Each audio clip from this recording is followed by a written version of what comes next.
आज मैं आपको एक ऐसी सत्य घटना के बारे में बताने जा रही हूँ जो किसी और युग में नहीं बल्कि इसी युग में घटित हुई है, जो कुछ ही समय पहले दिल्ली में घटित हुआ है। आप यकीन मानिए, इसे सुनकर आपके रोंगटे खड़े हो जाएंगे।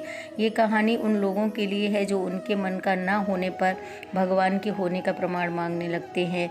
राधे राधे फ्रेंड्स, जय श्री कृष्णा। कैसे हैं आप सभी लोग? उम्मीद करती हूँ कि आप सभी अच्छे से होंगे और अपने लड्डू गोपाल जी की सेवा में व्यस्त होंगे। फ्रेंड्स, आप सभी से निवेदन करूंगी कि आप लोगों ने अभी तक अगर मेरे चैनल को सब्सक्राइब नहीं किया है तो चैनल को सब्सक्राइब कर लीजिएगा।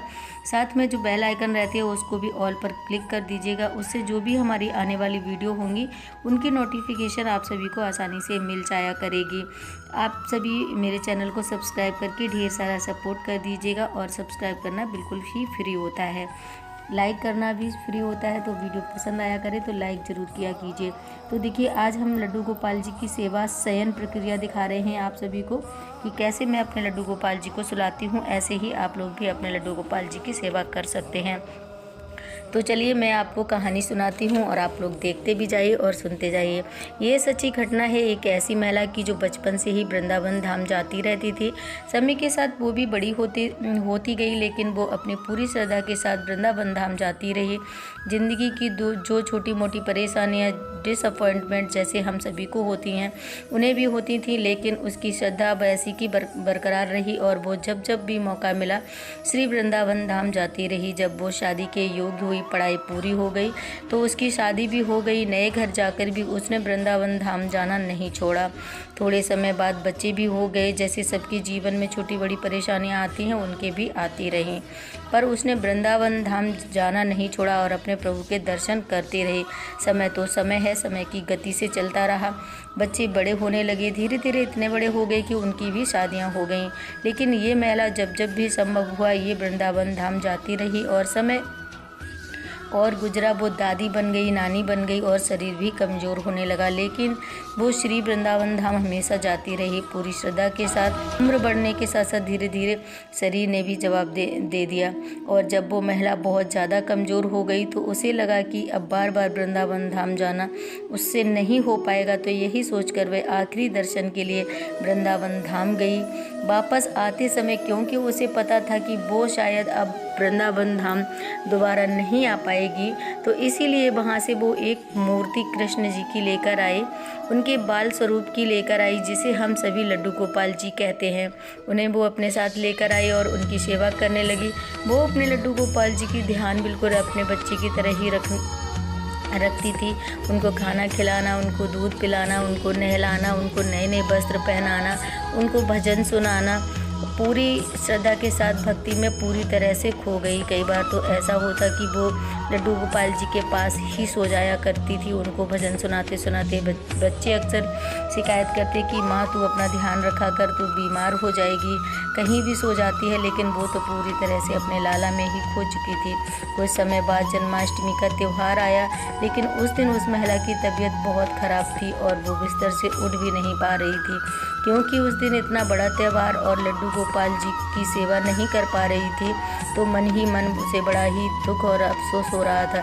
बच्चे ऑफिस चले गए तो उसने अपनी बड़ी बहू को आवाज़ लगाई और बोली, बहू जरा लल्ला को नहला दे और उसे नए कपड़े पहनाकर उसको तैयार कर दे। उसकी बहू जो थी वो काम कर रही थी, तो उसने टालना चाहा, लेकिन वो महिला नहीं मानी और उस बहू से बोली कि तुम्हें जो करना है वो कर लेना बाद में, लेकिन पहले मेरे लाला को तैयार कर दो। अब बहू भी सास को इस उम्र में परेशान नहीं देखना चाहती थी, तो बिना मन के ही लड्डू गोपाल जी को तैयार करने लगी। अब क्योंकि बहू का ध्यान कहीं और था, तो उसके हाथ से लड्डू गोपाल जी जो है नीचे गिर गए। लड्डू गोपाल जी की गिरने की आवाज़ उस महिला तक भी आई और वह जैसे ही उस महिला को आवाज़ सुनाई दी, वह समझ गई कि आज मेरा कान्हा जो है वो गिर गया है। लड्डू गोपाल की गिरने की आवाज़ पे तुरंत दौड़कर अपने लल्ला के पास आई और ज़ोर ज़ोर से रोने लगी। बहू को तो जैसे कुछ समझ ही नहीं आ रहा था। एकदम से सही सलामत उसने लल्ला को उठाया और अपनी सास को चुप कराने लगी, तसल्ली दिलाने लगी कि माँ लल्ला बिल्कुल सही है।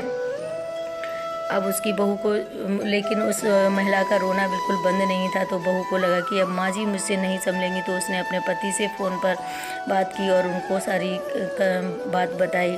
माँ की रोने की आवाज़ सुनकर बेटा दौड़कर चला आया और माँ को समझाने लगा कि माँ सब ठीक है, आप रोना बंद करो, नहीं तो आपकी तबीयत ख़राब हो जाएगी और ज़्यादा बिगड़ जाएगी। लेकिन वो महिला जिसे अपने आप पे कंट्रोल ही नहीं हो पा रहा था, नहीं कर पा रही थी। कुछ ही देर बाद ऐसे ही चलता रहा। फिर महिला ने अपने बेटे से बोला कि बेटा डॉक्टर को बुला ले और मेरे लाला का चेकअप करवा दी। ये सुनकर बेटे की कुछ समझ नहीं आ रहा था।